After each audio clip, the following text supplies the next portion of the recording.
Today, I'm grading every single Cup Series driver's start to the 2025 season. Remember, before the year began, I talked goals and expectations for every single driver. Now we're 9 races in, exactly 1/4 of the way through the season, so I'm going to hand out letter grades based on performance versus preseason expectations. As y'all know, expectations for champion Joey Logano are going to be different than expectations for young sophomore driver Carson Hocevar, for example. So just because someone might have a better letter grade doesn't necessarily mean they've actually performed better this season. It just means they might be exceeding preseason expectations while another driver could be falling short. We'll start with an easy one to get us rolling. Christopher Bell has been a straight A student thus far. 3 wins, most in the Cup Series, top 5 in points. Last fall, Bell said he felt cheated out of a spot in the championship four. Well, if the playoffs began today, he would be the number 1 seed with the most playoff points to his credit. Let's stick with Team Toyota. We'll divide this up by manufacturer. Next up is his young teammate, Ty Gibbs. Ty has been hitting the books lately, spending extra hours in study hall. He has pulled himself out of F territory in recent weeks. I'll give him a D+. After an abysmal start to the season, he has a 13th, 9th, and 3rd place finish heading into the break. He's tied currently for the 20th spot in the regular season standings. That all falls well short of preseason expectations. Remember, the goal this year for Ty Gibbs in year 3 with a great team is to win his first race, make the playoffs once again. Right now, he is several positions out of a playoff spot and has 0 laps led, hasn't come close to winning his first race, so I have to give him a very low grade thus far, but like I said, things are beginning to turn around for Ty Gibbs, D+ for the time being. Denny Hamlin has wins at Martinsville, Martinsville was a dominant all-around performance, and Darlington, his pit crew proved they're one of the fastest in the game. A for Denny so far. I think everyone was a little worried about how Denny Hamlin and new crew chief Chris Gale would vibe this year. Hamlin had a really good thing going for years with Chris Gabehart, and Chris Gale, a veteran crew chief at this point, but only 2 career Cup wins on his resume, both came with Eric Jones years ago. Was this new combo going to work? I think it's safe to say it has thus far. 2 wins, 2nd in points, enters the break with 4 consecutive top 5 finishes. Yeah, straight A's thus far for Denny Hamlin. Chase Briscoe is the newest face over at Joe Gibbs Racing, and we know he's a good driver. He won the Southern 500 last fall with a Stewart-Haas team that was a shell of its former self. The question coming into this year was, how good is Chase Briscoe? He's joining a top team. And how good is his crew chief, James Small? James Small went winless with Martin Truex Jr. 2 of the last 3 seasons. Right now, this team is 13th in points. They've got a few top 5 finishes, won the pole at Daytona. They enter the break coming off a strong showing at Bristol. I don't think they're way off base, but I also don't think they're realizing their full potential just yet. I'll give Briscoe a B- for his start to the year. Let's switch to a different Toyota team, 2311 Racing, Tyler Reddick. He's about where he was this time last year. He's got 3 top 5s, 85 laps led, he's 7th in points. A year ago, through the first 9 weeks, he also had 3 top 5s, was 8th in points, 111 laps led. He didn't start winning races or stringing together top 5s until the late spring, mid-summer last season. Obviously, he went on to win the regular season championship, so we expect big things from Reddick in the 5th year of 2311 Racing's existence. I can't say he's quite lived up to his full potential, but he's off to a solid enough start. I'll give Tyler Reddick a B for his performance thus far. As for his teammate Bubba Wallace, right now Bubba is on pace to set career highs in top 5s and laps led. He's also qualifying really well, averaging an 11th place start so far, which would be a career best as well. Their finishes have been inconsistent, but Wallace has earned the 3rd most stage points all season. His pit crew is ranked among the fastest, and new crew chief Charles DeNike seems to be making a positive impact early. Bubba did a good interview with Kevin Harvick a couple weeks ago, and my takeaway was this is a more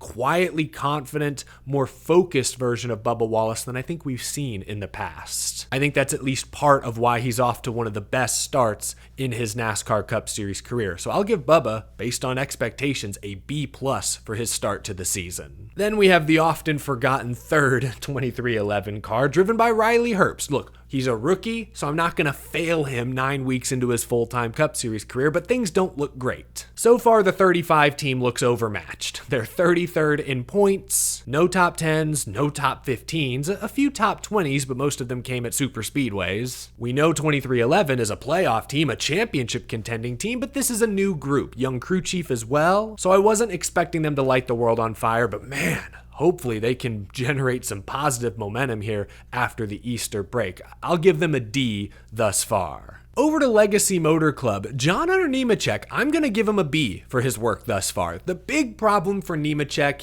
his rookie Cup season years ago with Front Row, and even last season, were DNFs, incidents. He had at least 5 crash-related DNFs his first year back in 2020. He had 6 last season. But so far, knock on wood, 9 races in, he has 0 crash-related DNFs. He's actually completed all but 3 laps this season, 21st in points. If that holds, that would be a huge leap over where this team finished last season. My goal coming into this year was for Legacy Motor Club to be better than they were last season. So far, the results suggest John Hunter Nemechek and the 42 team are accomplishing that. So that's why I'll give him a pretty good grade. I'll give him a B. Eric Jones, on the other hand, has not been able to take the same leap forward. FS1 even noted during the Bristol race how many times that 43 car seemed to be up in the fence. He's 30th in points right now. I don't know what's up with Eric Jones. I know he can drive race cars. He has a new crew chief now, Ben Bayshore, finished the season last year on the 43. He's there full-time this season. He comes from Joe Gibbs Racing and worked with Kyle Busch for a couple of years there, so clearly teams are confident in his ability, but maybe Bayshore and Jones just aren't gelling. They've had some good qualifying runs, couple of top 5 starts, I believe, but I'm just not seeing that spark. I'll give Jones a C- for how they've run so far. Unfortunately, it's been a sour start to the year for some, but nothing is as sour as Toxic Waste hazardously sour candy. That's right, I've got a sweet tooth, as you all know, and somehow they knew that my favorite flavor is blue. Oh wait, they've got multiple blue flavors. Oh boy, cotton candy shouldn't be too sour, right? Oh, it doesn't help that my allergies are bad. I'm already tearing up. Okay, there's the cotton candy flavor like I'm at the state fair. I gotta try them all. Blue lemonade. That sounds really good. Oh, okay, the citrus hits you right away. Concord grape.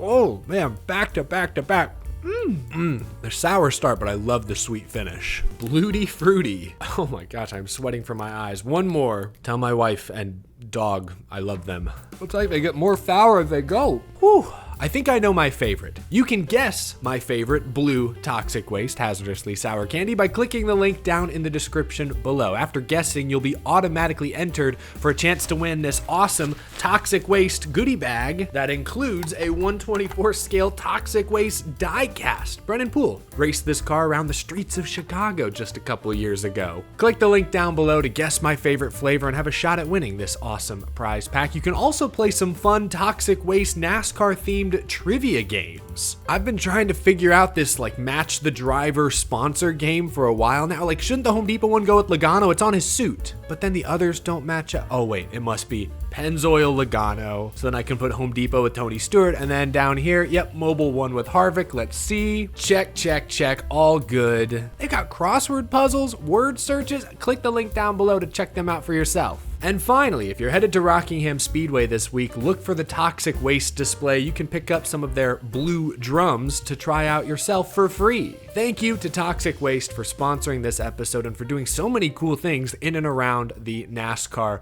community.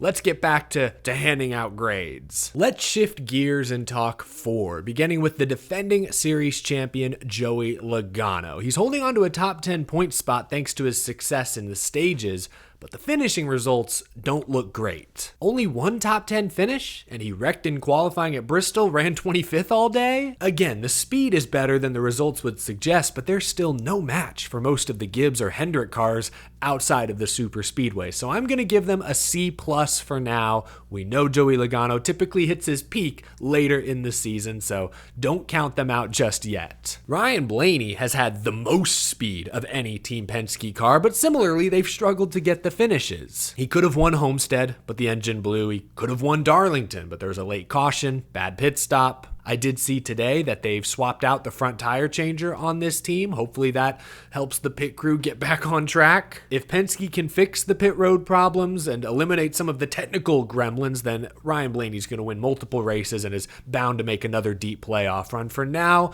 I'll give him a B because, again, while the speed has been great, success in NASCAR is about a whole lot more than just having the fastest car. B for Blaney, C+ for Austin Cindric. He'd be like 13th in points right now if not for that 50-point behavioral penalty. Instead, he's part of that tie for 20th. Cindric has lost his cool at least once this season, and it's already cost him. But beyond those missteps, I actually think Cindric is running really well to begin this year. Like their teammates, they've had some technical issues, pit road issues, pitting outside the box penalty at Bristol cost him. But with Talladega coming up, I expect Cindric to lead laps. Hopefully he can finally get the super speedway finish he deserves. Josh Berry has been one of the best stories so far this year. I'll give him an A-. Remember, this team last season, the year before that, would putter around 30th in points most of the year. But suddenly, they get Josh Berry, Miles Stanley, some other changes behind the scenes, and they got a win on a mile and a half already, a top 5 at Phoenix, top 20 in points. They've already qualified for the playoffs, which is why I give them an A-.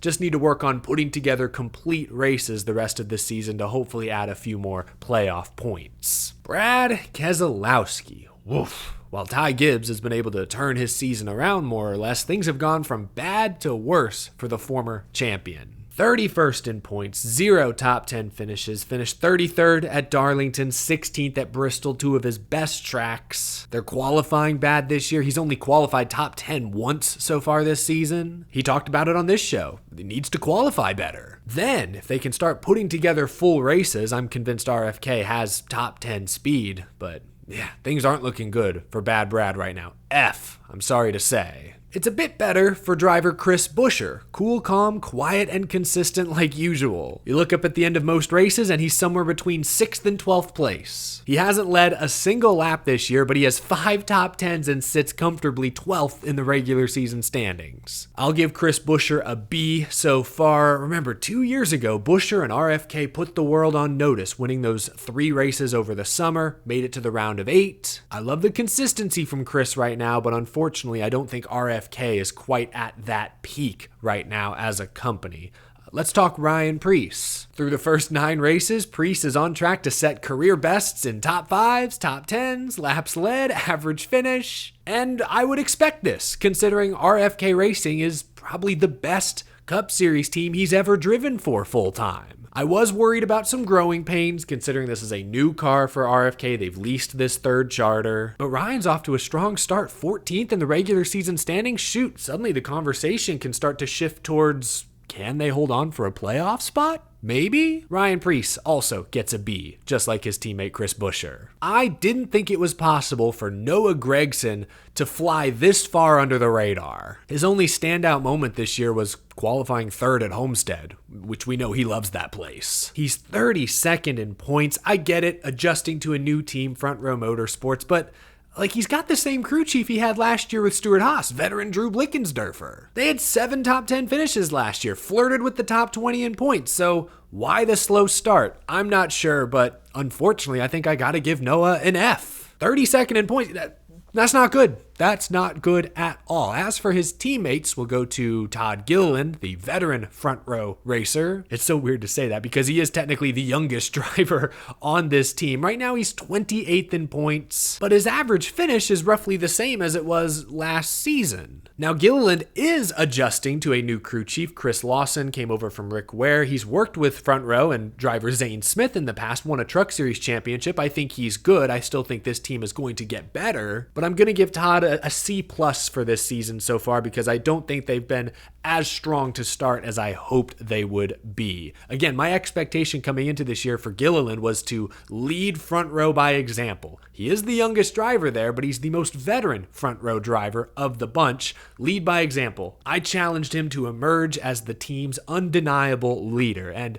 while he's flirting with that position still, he has not stepped into that role to start this season. Zane Smith, meanwhile, is leading Front Row Motorsports in points. He has a very respectable 19th place average finish. Remember, this time last year, a lot of fans were ready to label Zane Smith a Cup Series bust. But he finished last year with some momentum, moved from Trackhouse Spire back home to Front Row, and so far, so solid. I'm not going to say good. I'll give him a B minus. It's been solid. I mean, he ran top 10 much of the day at Darlington a couple weeks ago. That's noteworthy. Last couple of Ford teams and drivers, Cole Custer, Haas factory team. I had a hard time adjusting expectations for this team coming into the year. This isn't Stewart Haas Racing anymore. The crew chief comes from RFK. They have a technical alliance. In the offseason, the crew chief was hyping up their alliance, saying that it was going to be good for the 41. But so far, this has not looked anything like a fourth RFK car. They are 35th in points. I don't think about this team most weeks. The most I've thought about this team this year was when I drove through Andy's Frozen Custard in my neighborhood a couple weeks back, and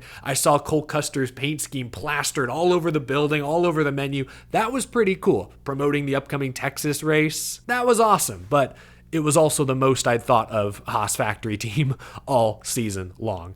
F. I'm sorry. I think I have to give you an F if you're 35th in points. I don't care who you are. And same could be said for Cody Ware, Rick Ware Racing. Again, expectations for this team are not high, but 36th in points? That's F territory. I'm sorry. Cody Ware's doing everything he can, but the truth is, Rick Ware Racing has fallen behind. Teams like Spire, Legacy, Colleague used to be kind of at their level, but those teams have all gotten better. They've all expanded, while Rick Ware has not. 36th in points for Rick Ware, and now with this whole charter dispute, their immediate future is being called into question. Let's shift over to Chevrolet. A lot of Chevys to talk about. We'll start with their flagship organization, Hendrick Motorsports. Kyle Larson sent us into the off week with a 400-lap lead race-winning performance at Bristol. He gets an A. 2 wins on the season, top 5 in points, most stage wins thus far. Since joining Hendrick Motorsports, he's averaged nearly 6 wins per season. He's currently on pace to get 8 this year. A for Kyle Larson. Chase Elliott began the year with a very impressive win in the season-opening clash at Bowman Gray Stadium, led a bunch of laps, drove off with the victory. But since then, he has not been as quick as his Hendrick teammates. Yes, he's been very consistent, doesn't make many mistakes, that's why he's top 5 in points, but he has 0 points-paying wins, he has 0 stage wins, and he's the only Hendrick driver with less than 100 laps led, only 44. He regularly runs 6th to 10th or 12th. If he drove for Spire, for example, or Legacy, I'd be giving him an A. But he's a former champion. He's in his prime. He drives for Hendrick. I expect a little more. I'll give him a B for his solid start to the season. William Byron was in the right place, right time to win his 2nd straight Daytona 500, but shockingly, he's been shut out of victory lane since. He leads the point standings by more than 30 points. He has the 2nd most stage wins, 2nd most stage points earned, but somehow, he has not won a race since Daytona. I expect that to change sooner rather than later. Still, I'll give William Byron, the points leader, an A to begin the 2025 season. And then Alex Bowman. Man, Darlington was a disaster. Didn't run particularly well, hit the wall, finished multiple laps down. And then Bristol qualified on the pole, ran top 5, got stage points, and then lost a cylinder. Again, finished outside the top 30. Those back-to-back bad weeks have dropped him down to 10th, I believe, in the regular season standings. And maybe dropped him out of the A minus range into, I think I'll give him a B instead. The speed is there. He's got 2 pole awards already. Consistently runs around the top 10. Remember, he almost won Homestead a few weeks back. This off weekend probably comes at a good time for this team. Couple of bad weeks, stop the bleeding, reset, hit the ground running come Talladega. I still believe this is a top 5 regular season points threat. Hopefully they can get back in their groove. Trackhouse. Ross Chastain enters the break on a 3-race top 10 streak, while his teammates are 27th and 34th in points. Ross looks like a rock star by comparison. I think as the years have gone on and teams have gotten a better understanding of this car, Trackhouse has lost what advantage they maybe had back in 2022, 2023 when guys like Ross Chastain were at his peak. The team is not as good as they were a couple years ago, but despite that, Ross continues to be their most consistent performer. I'll give Ross Chastain a B for his start to the year. He is holding on strong to 11th in the regular season standings. Shane Van Gisbergen, meanwhile, again, I'm not going to fail a rookie driver. I said this offseason that SVG would run top 5 at the road courses, contend for wins, and at the ovals, he'd run 28th. Let's look at these first 9 races. At COTA, a road course, sure enough, he ran top 5, led the second most laps, finished 6th. Exactly what we expected, check. But at the ovals, oh my, he has a 31.5 average finish since Atlanta. Yikes, no check. That's a big ol' X right there. I'm giving SVG a D for his start to the season. I still think there's a really good chance he wins a road course race in the next few months and gets into the playoffs that way. We knew he'd struggle at the ovals, but my goodness, I didn't think it would be quite this bad. And then there's Daniel Suarez. He had a couple really good races out west, if I recall. He finished 2nd, I think, at Las Vegas and was running top 5, top 10 at Phoenix when he got caught up in a crash, no fault of his own. But everywhere else, he just hasn't looked very good. Again, I know it's early, but 27th in points would be his worst points finish by far since that weird 2020 season he spent with Gaunt Brothers Racing. D for Daniel Suarez. The big red flag for me was Atlanta. Going into that Atlanta race, he had a 2nd, 1st, and 2nd place finish the last 3 trips there. Then he rolls into Atlanta back in February and qualified bad, raced bad, was outside the top 20, top 30 for a lot of that race, and then got swept up in a crash. That was a huge missed opportunity and kind of showed me that just Trackhouse as a team, it does not have the juice to start the year. And remember, Daniel Suarez is in a contract year.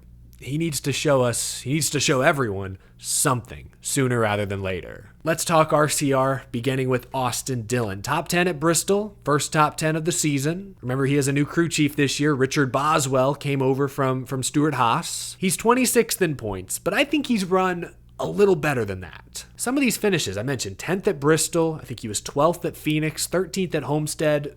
Those are solid. The problem, I guess, is inconsistency. Austin Dillon, throughout his career, regardless of car, crew chief combo, what have you, is often inconsistent, and then will have like a random week or two where he just pops, you know? Like when he won Richmond last fall, nobody saw that coming. When he won the Daytona regular season finale a few years ago to sneak into the playoffs, no one saw that. Or what was the year, I think it was 2021, he opened the playoffs with like a 2nd place run at Darlington, top 5 all night. Nobody saw that coming. In the Southern 500, no. That's Austin Dillon though. Inconsistent with the occasional huge flash of brilliance. Haven't seen a flash yet this year, but I think the results, again, a little better than the point standings would suggest. But I'm going to give Austin Dillon a C. I think very average Austin Dillon start thus far. Kyle Busch. He's got 4 top 10 finishes so far. Right now, he is on pace to have more top 10s, more laps led, a better average finish than he had last year, and he is currently holding on to the final playoff position on points. I was very encouraged by what we saw at COTA a few weeks ago. He had the best car, led the most laps, probably wins that race if the cautions don't fall when they did. I know it was a road course, but still, the question I had coming into this season is, where is Kyle Busch's head at? Last season, he sent out clear signals that he wanted out of RCR. He was open to going somewhere else. Was that going to continue into this season? Would he have one foot out the door pursuing another opportunity? Those were my questions. But so far, and it's only been 9 weeks, so far, it seems to me like Kyle Busch is really trying to make this RCR deal work. I think reality has set in that there might not be a better opportunity on the horizon. He's admitted that he's struggled to adapt to the next-gen car, so RCR may be it. I think he's very focused on this program right now, and I think we're seeing in the results a little better than they were last season. Hopefully things keep trending a positive direction there. I'll give Kyle Busch a B- to start the year. He missed the playoffs last season. He's holding on to a playoff spot right now. That's clear improvement. Next is Ty Dillon. I think a lot of us expected Ty to be worse in this car than Daniel Hemrick was, but so far that's not proven to be true. Dillon hasn't been amazing by any means, but he does have a 16th place finish at Phoenix, 15th at Martinsville, 16th at Darlington, and most importantly, he has 0 DNFs this year. He's not making dumb mistakes. I'm not saying Daniel Hemrick did, I'm just saying Ty Dillon is doing exactly what I think Kaulig Racing needs him to do in that car. He's top 30 in points. I'll give him a C+ this year. He's doing what Kaulig Racing needs him to do as that organization is still trying to climb the mountain. AJ Allmendinger, meanwhile, is punching above his weight class. He's halfway up the mountain, it seems. I know it's early and the bar is likely going to move, but right now, AJ Allmendinger is only 2 points outside of a playoff spot. He's on pace to score 12 top 10s this year, which would be a career best. I'm giving Allmendinger a B+ for his strong start. I don't know if this performance is sustainable. I do think teams like RFK, RCR, Spire, who are right around him in points, are probably going to separate themselves eventually, but maybe they won't. And we know AJ Allmendinger is a top 5 threat at every road course race, so there's opportunity there. If he keeps running top 15 at the ovals and then performs his road course magic, gets some top 5s, they could potentially point their way into the playoffs. It's a long shot, but it's not out of the question. B+ for AJ Allmendinger thus far. Kaulig Racing may be flying under the radar a little bit, but Hayek Motorsports, Ricky Stenhouse Jr. have gone nearly completely unnoticed. Gotta clean my glasses because I think this says Ricky Stenhouse is 18th in points. 0 DNFs? Shoot, Ricky Stenhouse's worst finish this season is 25th. I'm here for this new Ricky Stenhouse Jr., this cool, calm, consistent, mistake-free version of Ricky Stenhouse Jr.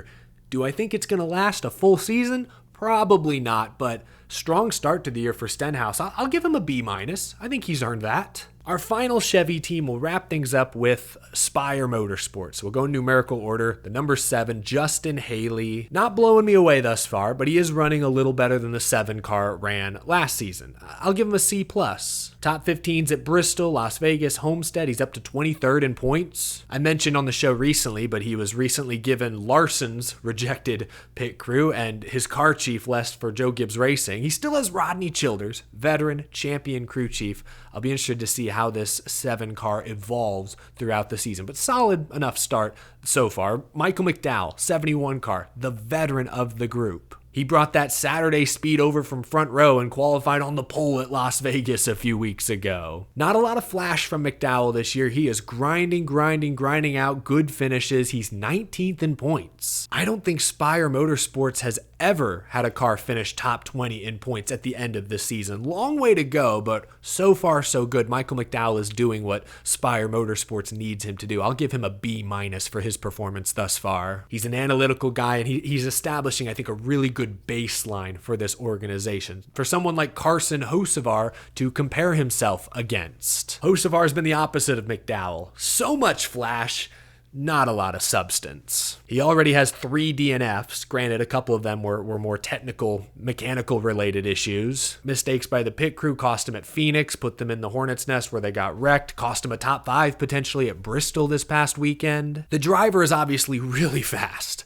I think the racecraft will continue to improve, continue to evolve. Hopefully the rest of the team can keep improving and evolving, because Carson Hocevar seems like the kind of guy who could shock the world any weekend. If they hit on everything, make no mistakes for a full 400 or 500 mile race, Carson Hocevar has the speed and the attitude to stick it to the best of him on any given weekend. But he is 25th in points, so I'll give him a C+. I love the speed. Again, don't love the actual finishing results. The whole team shares the blame for that right there. But there you go. Every single full-time NASCAR Cup Series driver graded based on their first 9 races of the season. Do you agree with how I scored your favorite driver? Let me know, yes or no, and why, down in the comment section below. Again, a huge thank you to Toxic Waste Hazardously Sour Candy for sponsoring the show. Click those links down in the description as well to play their different NASCAR trivia games, also to enter that giveaway. Guess what my favorite flavor of Toxic Waste Blue is? 5 different flavors, all squeezed into this little drum right here. Thanks for watching this episode, folks. I will see you again very, very soon.